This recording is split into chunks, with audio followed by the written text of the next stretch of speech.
প্রসূতির মৃত্যুকে ঘিরে উত্তেজনা। বেসরকারি নার্সিংহোমের সামনে প্রসূতির মৃতদেহ রেখে বিক্ষোভ মৃতার পরিবার এবং প্রতিবেশীদের। নার্সিংহোমের গ্রিলে ধাক্কাধাক্কি মৃতার পরিবারে। সোমবার এই ঘটনায় ব্যাপক চাঞ্চল্য ছড়ালো মালদার চাঁচন সুপার স্পেশালিটি হাসপাতালের সামনে লাগোয়া নার্সিংহোমে। তুমুল বিক্ষোভ মৃতার পরিবারের।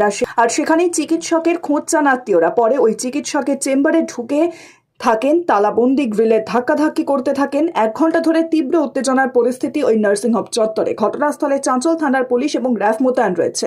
পুলিশকে বেগ পেতে হয়, ধুমধুমার কাণ্ড লেগে যায়। জানা যায় মৃতার নাম দীপিকা দাস, বাড়ি চাঁচল থানার কলিগ্রাম দক্ষিণ পাড়ায়, এবং সেই নার্সিংহোমে সিজারের মাধ্যমে যমজ কন্যা সন্তানের জন্ম দেন দীপিকা দেবী। শারীরিক অবস্থার অবনতি হলে কলকাতার পিজি হাসপাতালে নিয়ে যাওয়া হয় এবং সেখানেই রবিবার রাতে মৃত্যু হয় তার।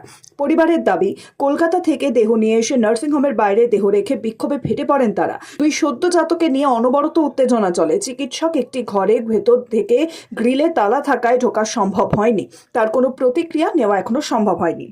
বুঝলেন, সিজারের সময় আমার মেয়ে সম্পূর্ণ সুস্থ, সিজার করে দিল তবুও সুস্থ।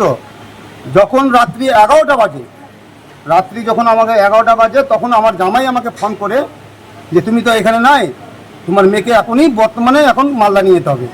মালদা নিয়ে গিয়ে মানে ওর হার্টের প্রবলেম না মাথার প্রবলেম বলছে ডাক্তার। প্রথমে কোথায় ভর্তি করেছিলেন? এইখানে। এটা কোথায়? এটা নাম এনএমসি। আচ্ছা, কবে ভর্তি করেন? ভর্তি হলাম শনিবার। আচ্ছা, তারপর শনিবার হলো, ভর্তি করার পর সিজার হলো। আচ্ছা, সিজার করার পর মানে 1:45 নাগাদ বেলা, তখন 1:45 নাগাদ সিজার হলো। সিজার করার পর আমি আসলাম, এসে দেখি আমার মেয়ে সম্পূর্ণ সুস্থ দেখে আমি কিছুক্ষণ থাকার পরে এখানে চলে গেলাম বাড়ি যাওয়ার পরে জামাইও চলে গেল বাড়ি, চান করে আসলো। এবার তখন যখন 12:30, 1:15 যখন বাজে রাত্রি, তখন আমার জামাই ফোন করছে যে এই মালদা যেতে হবে। তো মালদা যেতে হবে, কে যাবো মালদা? বলছে সাথে ডাক্তার যাবে, আর আমার শাশুড়ি যাবে, আমি যাব, আর আপনি যাবেন। মালদা কেন পাঠানো হলো সেই ডাক্তারই বলছে ফিরে পাবো না, কোটি কোটি টাকা দিলেও ফিরে পাবো না। আমরা চেয়েছিলাম যে আমরা বাচ্চাগুলোর দায়িত্ব ডাক্তারবাবু নিক, তো নিতে ডাক্তারবাবু নারাজ। আমরা এখন দিয়ে দেবো, আইনি পথে যাবো। এখন আমরা থানায় অভিযোগ জানাবো, সিএমওইচের কাছে জানাবো, আর বাচ্চাগুলো ডাক্তারবাবুর কাছে দিয়ে যাচ্ছি। এখন অবস্থান বিক্ষোভে বসবো যতক্ষণ আমরা সুরাহা না পাবো। গোটা রাতে হোক, 2 দিন হোক, 10 দিন হোক, ডেড বডি এখানেই থাকবে, কোথাও যাবে না, সৎ কাজ হবে না। আমার নাম রাকেশ নন্দী।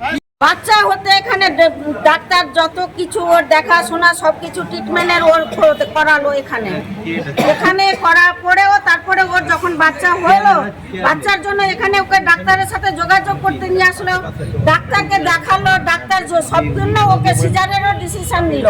এবার যে ওই যে ফাইনাল ডে করলো, ওই টাকা লিও তারপরে মেয়েটার জীবনটা কেন নিল? আচ্ছা, সিজার কবে হয়? শনিবার হয়েছে। তারপর আজকে কি হলো? আজকে পেশেন্ট কলকাতার রেফার করেছিল, আরজি করে পাঠানো হয়েছিল। আরজি করে ডাক্তার বলেছেন যে রং ট্রিটমেন্টে মারা গেছে। Bureau report, PB news. Sun hospital, এখানে যে কোনো রকমের চিকিৎসার বিশ্বস্ত প্রতিষ্ঠান। খুবই কম খরচে বিশ্বমানের চিকিৎসা প্রদান করে থাকে। উন্নত মানের ওয়ার্ড কেবিন, পরিষ্কার পরিচ্ছন্ন পরিবেশ দ্বারা সুসজ্জিত চিকিৎসা ব্যবস্থা রয়েছে। এছাড়া স্বাস্থ্যসাথী কাজেও পরিষেবা প্রদান করা হয়। সুতরাং আজই যোগাযোগ করুন সান হসপিটালে। ঠিকানা GT road, Bhangakuthi, Bardhaman. Phone number মনে রাখবেন 9434188262 অথবা 83730954222।